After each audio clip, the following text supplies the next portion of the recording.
guys, today I wanted to talk a little bit more again on the subject that I kind of mentioned and in more detail about why I moved to Canada, if it was because of Trump or not. And as you guys know from my previous videos, it was not because of Trump. It was not in order to get some free stuff.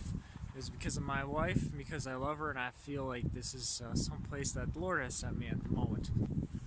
Now, the Quebecois, the locals, would say it is because of Trump, because so many people, millennials and Hollywood people and leftists, would say that they're going to run away. They're going to run away to Canada, to Quebec, to this so-called better land. And I have a challenge for all of you. Why not? Why do I not see any of you here? I am here in Quebec, learning French, yet I barely see anybody from the States trying to immigrate or here right alongside with me. So I'm offering this challenge since you never kept your word about coming up here or moving someplace else. You're still in the States, still protesting who knows what.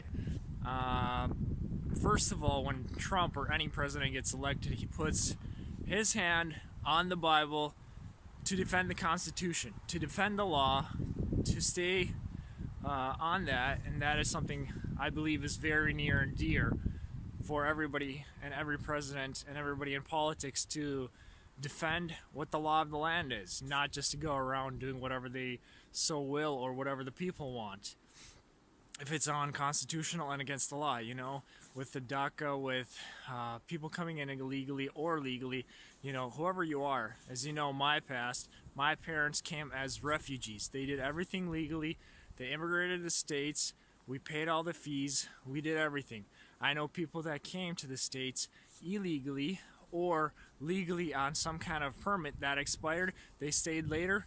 You know what? They got kicked out.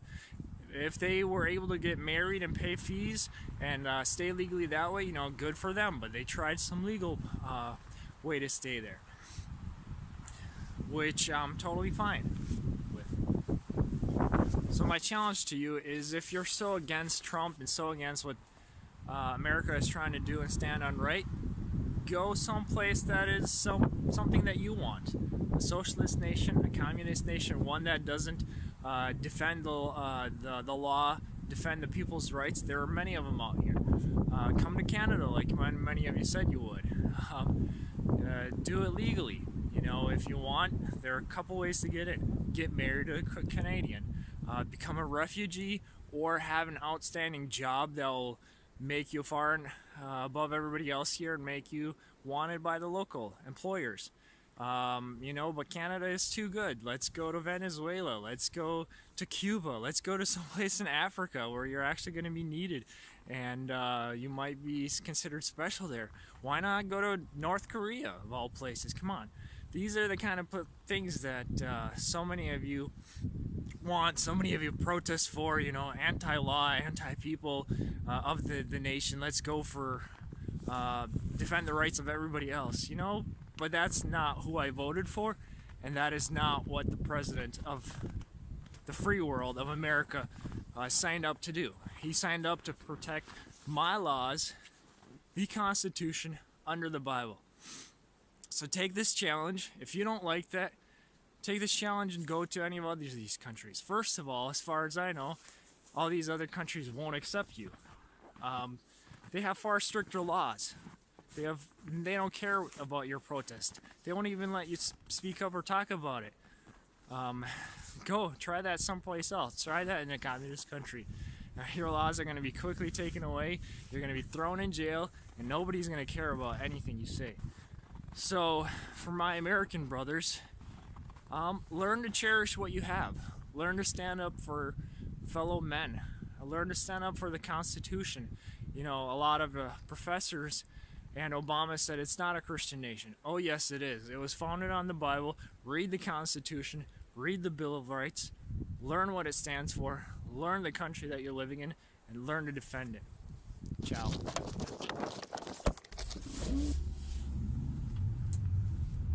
So, going to Jean Coutu, to print off some pictures. Now looking forward to it, since as far as I understand most people here don't speak French. and I have to try to get my photos and paid for.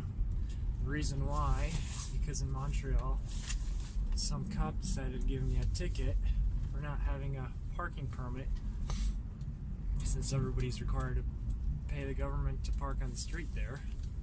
And yet, I guess because my license plate is from the States, he didn't even decide to check and remove the snow from the window, and just wrote me a ticket and stuck it on.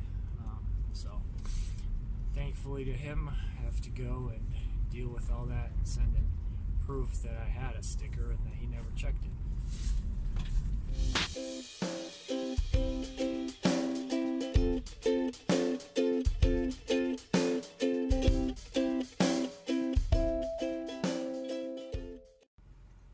So got my photos and send those off to Montreal government. That was interesting. They're like, un American, we don't speak English, no parle anglais. And I'm like, great, at least they were able to find my photos after much struggling. Dropped off my package at the post office. I told him I don't speak French. He didn't speak English. He tried to speak. I could not understand him. Like, I might have a little bit of understanding when I practice on the Duolingo and the French apps and stuff, but no go when it's in real life. So hopefully, yeah, point I wanted to make, welcome to Quebec. You don't speak French, good luck. No employment for you unless you're in Montreal. You're gonna have to learn the language. Who cares if you know English? Learn French.